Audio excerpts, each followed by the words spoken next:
Queridos amigos, empezamos esta enseñanza sobre una iglesia renovada. Es decir, ¿cómo renovar la iglesia? ¿La iglesia necesita de renovación? Pues claro, continuamente, constantemente necesita de renovación. En primer lugar, porque necesitamos todos aquellos que pertenecemos a la iglesia una renovación, pero muy especialmente en estos momentos donde nos jugamos el testimonio. Siempre ha sido así, pero más en estos días, en esta situación de alejamiento de Dios tan honda, tan profunda que estamos viviendo en nuestra sociedad y en nuestro mundo. Y además es una situación globalizada. Ya no tenemos una cultura donde se reduzca a un lugar concreto, sino que es algo global. Y aquí la importancia de que renovemos la iglesia y de que pidamos al Espíritu, quiero decir que así sea. Podemos tener una perspectiva y mirar en perspectiva la historia de la iglesia, porque esto nos ayuda y nos enseña también muchas cosas la historia. Vemos como en el momento de Pentecostés, allí la fuerza del Espíritu hace que aquellos que estaban en el cenáculo salieran a predicar y lo hicieran con valentía, no de forma cobarde, sino de forma audaz. Tanto que dieron su vida por el Evangelio. Allí tenemos a los apóstoles, a los discípulos, aquellos que recibían la palabra del Señor y que la cogían en su corazón. Pero de esta manera fue como iba creciendo la iglesia hasta el martirio, hasta la entrega del martirio. Entonces tenían esa tensión interior, tenían ese fervor, que luego, cuando a partir del 380 va haciéndose, se hace la iglesia y la religión cristiana ya oficial, pues parece que no hay esa tensión espiritual tan fuerte que existía en los primeros siglos durante la etapa de las persecuciones.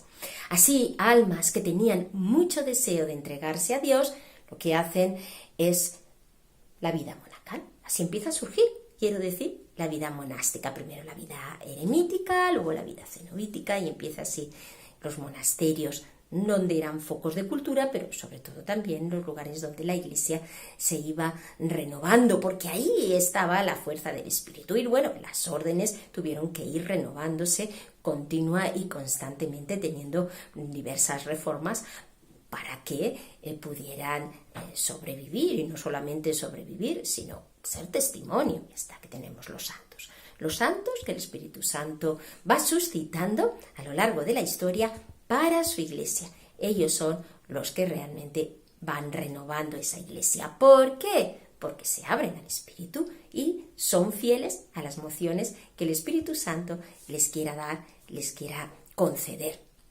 A lo largo de esa historia tenemos, por ejemplo, también el siglo XVI, como a pesar de la reforma evangélica protestante, ahí tenemos grandes santos como Santa Teresa y San Juan de la Cruz. Podemos tener esta perspectiva del siglo XVII, del siglo XVIII, donde siguen surgiendo órdenes religiosas que renuevan la iglesia. Y sin embargo, y a pesar de todo esto, en cada siglo según sus circunstancias, pero nos damos cuenta que se habían olvidado los carismas. El Espíritu Santo estaba ahí, por supuesto, porque si no la iglesia no podía seguir manteniéndose. Está ahí gracias a la fuerza que viene de lo alto, a la fuerza del Espíritu. No cabe duda. Sin embargo, vemos que se han olvidado los carismas en todas estas etapas, desde ya la época y la etapa primera de los hechos de los apóstoles y cómo estos hombres y mujeres fueron dando la vida, como hemos visto, y cómo el Espíritu Santo iba suscitando estos carismas, y así la evangelización se iba realizando con fuerza. En el Concilio Vaticano II, una gracia grande del Señor para la Iglesia, después del concilio. El concilio por lo que supone de renovación litúrgica, renovación de la vida de la Iglesia. Al fin y al cabo, renovación también de los estudios bíblicos, acogida de tantas cosas, apertura de la Iglesia, fue una verdadera revolución que todavía como Iglesia estamos asentando, asumiendo y posibilitando toda la gracia que allí hubo contenida, a pesar del tiempo que ya ha pasado desde la finalización del concilio. Y como sabemos, fue al final del concilio, en 1967, un poquito posterior al concilio, a la terminación, cuando surge renovación carismática. viendo a esos hermanos evangélicos cómo vivían con fuerza el Espíritu Santo, cómo se dejaban mover por el Espíritu Santo y cómo así surgían los carismas, fluían los carismas. Así también en la Iglesia católica, empezamos a acoger la fuerza de los carismas que renuevan esa presencia del reino de Dios una y otra vez. Queridos amigos, qué importante es, por lo tanto, la efusión en el Espíritu. Y no solamente para los que estamos en renovación carismática, para todos los cristianos. Todos los cristianos deberían de recibir esta renovación en el Espíritu, esta efusión en el Espíritu y acoger los carismas según la libertad del Espíritu Santo y según cómo el Espíritu quiera concederlos a cada uno. Aunque no digo estén en renovación carismática, no vayan a estarlo, pero renueva toda su vida cristiana por esta fuerza, por este poder que viene de lo alto. ¿Quiénes son los que se tienen que renovar? Pues todos nos tenemos que renovar en el Espíritu, es obvio. Los sacerdotes y la jerarquía eclesiástica, que tanta importancia tienen, claro está, por su ministerio para la renovación de la Iglesia. ¿Qué les pasa muchas veces? Pues que se encuentran muy presionados por la sociedad, se encuentran a veces desanimados, desalentados, como cualquier persona humana, pero además ellos han sido elegidos por el Señor y han sido sellados con este ministerio tan hermoso del sacerdocio. Necesitan una profunda renovación también en el espíritu, porque esta renovación cambia la mente, cambia nuestro corazón, nos abrimos a esta fuerza grande y eso implica pues que tengan nueva visión para la pastoral, establezcan de una nueva manera las relaciones con las personas que les rodean y bulla en ellos la gracia de Dios y el resplandor que viene de dejarse hacer por esa gracia sublime del Espíritu Santo. Los laicos, por supuestísimo, necesitamos mucho la renovación en el espíritu, todos, para con fuerza dar testimonio en medio del mundo, pero también para dejarnos mover por el espíritu y aportar en nuestra comunidad eclesial aquello que Él quiera mostrarnos. En las órdenes religiosas también, por supuesto. Cuántas veces muchos religiosos están como apagados, cansados, tienen que volver ahí al origen de ese carisma. Y para nada lo que es la efusión del espíritu les va a quitar ese carisma o le va a dar otro carisma. No es eso, sino que va a reforzar su vida como religioso, de la orden que sea, del carisma que sea. Eso lo va a suscitar, porque la fuerza que viene de la efusión lo que hace es suscitar desde el origen lo que el Señor quiere comunicarnos y quiere darnos y quiere de nosotros. De esto se trata, o sea, que el Espíritu Santo renueve a la Iglesia desde su estructura. Y renovación carismática lo que hace es expresar esta belleza para que vaya quedando impregnada toda la estructura eclesial y así haya una renovación desde lo más hondo, desde lo profundo. ¿Cuáles son los aspectos que podríamos señalar y que están necesitados de esta renovación? A mí se me ocurrían algunos que creo que nos pueden ayudar. Primero, se necesita una renovación de la experiencia de Dios, es decir, de la relación con nuestro Señor. O sea, que se necesita una renovación de la oración, que es cuando establecemos este diálogo con nuestro Señor. ¿Y cómo se da esta renovación cuando se ha recibido la efusión en el Espíritu? Por la alabanza, porque esta forma o expresión de la oración tan grande y hermosa como es, y bella como es, ¿qué es lo que produce? Que abramos las puertas de nuestro ser y que sea el Espíritu Santo el que ore en nosotros. Y es la alabanza la que renueva el resto de las formas o de las expresiones de oración. Si nosotros nos ponemos a meditar con la fuerza del Espíritu Santo, con esta conciencia, todo cristiano se pone a orar con la fuerza del Espíritu, pero que tenga conciencia de ello, y que le dé esa experiencia, la efusión, pues hace que nuestra forma de meditar ya no sea la misma y que nos lleve a una contemplación ¿Por qué? Porque en el origen, digo, está este motor del Espíritu Santo que lo hace todo nuevo, lo renueva todo y que lo hace todo nuevo, haciendo presente el reino de Dios de nuestro Señor Jesús, que ha venido a hacer nuevas, recordemos, todas las cosas.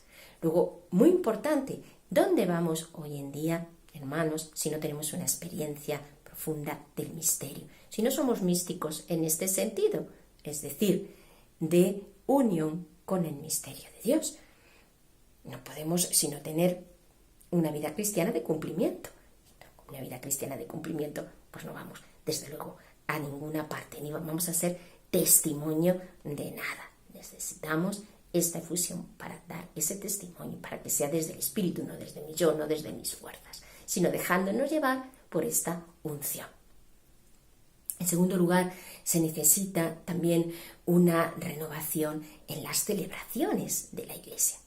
Qué hermoso que una persona entre a una celebración y diga: he encontrado a Dios en esa celebración, porque es que allí había una alegría, había un gozo, había algo tan especial, y entienden que ahí está Dios y que Dios tiene que existir, que nuestras celebraciones tengan esta índole evangelizadora porque esa persona está viendo realmente ahí al Señor y ha quedado prendada del Señor, porque lo ha manifestado a aquellas personas que estaban viviendo en comunidad la Eucaristía. Por ejemplo, podemos señalar que los sacramentos deberían de estar en esta línea de evangelización y no de una pastoral de conservación, sino también en esta línea de evangelización, y que sean también esta manifestación de la fuerza del Espíritu que está en nosotros y que brilla también para los demás. Y esto es realmente posible, porque para Dios nada es imposible, porque Dios lo quiere hacer posible en nuestro aquí y en nuestro ahora. Luego, esta renovación de las celebraciones también conlleva una renovación de la pastoral, que sea una pastoral de evangelización, o sea, que parroquias o renovación, nosotros mismos como grupos, que no seamos esos grupos estufa, que estamos en nuestra zona de confort. Ya sé que esto lo hemos oído muchas veces, pero tenemos que pedir mucho la gracia al Señor para que vayamos haciendo que nuevos grupos sean posibles dentro de renovación y que también vaya siendo impregnada, ya digo, la estructura de la Iglesia. Porque en todos estos sentidos, en uno y en otro, nos pide nuestro Señor caminar. Luego, una renovación pastoral, que haya seminarios en las parroquias, que haya seminarios también, no solo en las parroquias, sino en los colegios, en los colegios católicos, que a veces están adoleciendo en tantas ocasiones de esta fuerza del Espíritu, para los profesores católicos que no comulgan, que están trabajando en colegios católicos y que no comulgan muchas veces con ese ideario y que no tienen una vida en el Señor. Bueno, pues así también nos va en este aspecto, que no solamente no somos testimonio, sino que también lo que somos es antitestimonio y escandalizamos las conciencias y confundimos también. Necesitamos esta fuerza del Espíritu Santo a este nivel pastoral. A nivel teológico, pues de verdad se está haciendo un tratamiento desde el Espíritu Santo de lo que es toda la revelación desde la perspectiva del Espíritu. Se ha hecho mucho y está fenomenal a nivel cristocéntrico, por supuesto, pero se ha hecho a este nivel del Espíritu y que tenga estas características. ¿Y por qué? Pues porque es lo que hoy el Señor quiere, porque estamos en el tiempo del Espíritu. Y si estamos en el tiempo del Espíritu, tenemos que prestar atención hacia donde el Espíritu nos va llevando, cómo quiere expresar pues este maravilloso misterio de Cristo Jesús, Señor nuestro, desde la revelación, pero expresado desde aquí, desde esta visión del Espíritu. También habríamos de plantearnos una renovación que no consista solo en un estudio, sino en toda una perspectiva totalizadora de los estudios de teología. Antropológico es otro de los aspectos que también necesitan una renovación. ¿Por qué? Pues porque el hombre de hoy no es el hombre de ayer. siempre es la persona, es la que es como el Señor nos ha concebido. Pero quiero decir que las circunstancias hacen que tengamos también unas características diferentes a la hora de acercarnos al hombre de hoy. ¿Cómo es el hombre de hoy? Pues un hombre herido, muy herido, muy herido. Esas heridas cada vez son más hondas y profundas. Y claro que un psicólogo nos puede ayudar en muchos aspectos, pero ayudar a nuestras psiquis. Y habrá que tener esa parte humana muy, muy presente para no caer en una especie de espiritualismo. Pero sí que en el fondo es el espíritu el que pone en marcha todo el ser humano. Luego tendremos que entender esas heridas del hombre de hoy y desde la renovación en el espíritu, porque es la fuerza del espíritu el que solo puede sanar esas heridas interiores, me refiero, para que pueda restaurar a todo el hombre en su totalidad, no solo un aspecto, para entender al hombre de hoy, para acoger al hombre de hoy, hermanos. Y todo esto, desde luego, también desde una nueva profundización en la palabra, que nos lleva a una continua renovación de lo que el Espíritu Santo quiere para nosotros. La palabra como sustento y base de la vida espiritual, como hemos visto en otras ocasiones. Luego, hermanos, esto tiene una serie de consecuencias. No cabe duda de qué consecuencias son esas. Pues una energía que brota de las comunidades, que es la fuerza del Espíritu Santo, energía en cuanto a que se ve el vigor y la fuerza del Espíritu. Unas comunidades que brillen por su alegría. Pues mirad cómo se llaman, pero mira, es que son felices viviendo al Señor, es que son felices. Lo estamos viendo, es el hombre de hoy que está ahí envuelto en esa vorágine del mal, pero es que ahí es donde realmente está la felicidad, porque esta felicidad que están aportando estas personas, pues es algo muy especial en relación a la felicidad que nos da el mundo. Es decir, ser un verdadero testimonio de alegría, de fortaleza, de esperanza. Pues tan desesperanzado, más de lo que parece, está el hombre de hoy, que dice no estarlo, que dice no necesitar de nadie y no necesitar de salvación, pero luego está destruido, como sabemos, en lo más hondo de la persona. Claro, debido a toda esta forma que está teniendo el maligno de engullir al hombre hasta su último sentido, para que no pueda ni siquiera tener la mínima referencia de Dios. Pero esto no lo va a conseguir, claro está, porque recordemos que la victoria es de nuestro Señor, no nos va a succionar, no puede succionar a Dios, pero sí es también una lucha frente al maligno, y de ello hemos de ser conscientes de la gravedad de la situación y de esta lucha que debe de establecer la Iglesia. Luego, como Iglesia, debe de revestirse también de los carismas. No puede ir a esta lucha sin las armas que le da el Espíritu. Y entre otras son, desde luego, los carismas que vienen a renovar también muchos de estos aspectos que he dicho. El don de lenguas, pues viene a renovar la oración, porque al abrirnos a este carisma se abre también nuestro ser, nuestro corazón, podemos recibir sin ataduras o sin tantas ataduras al Espíritu Santo. Igual el don de profecía, pues falta tantas veces una predicación profética, una predicación ungida, una predicación que llegue al corazón de las personas y que produzcan verdaderas conversiones.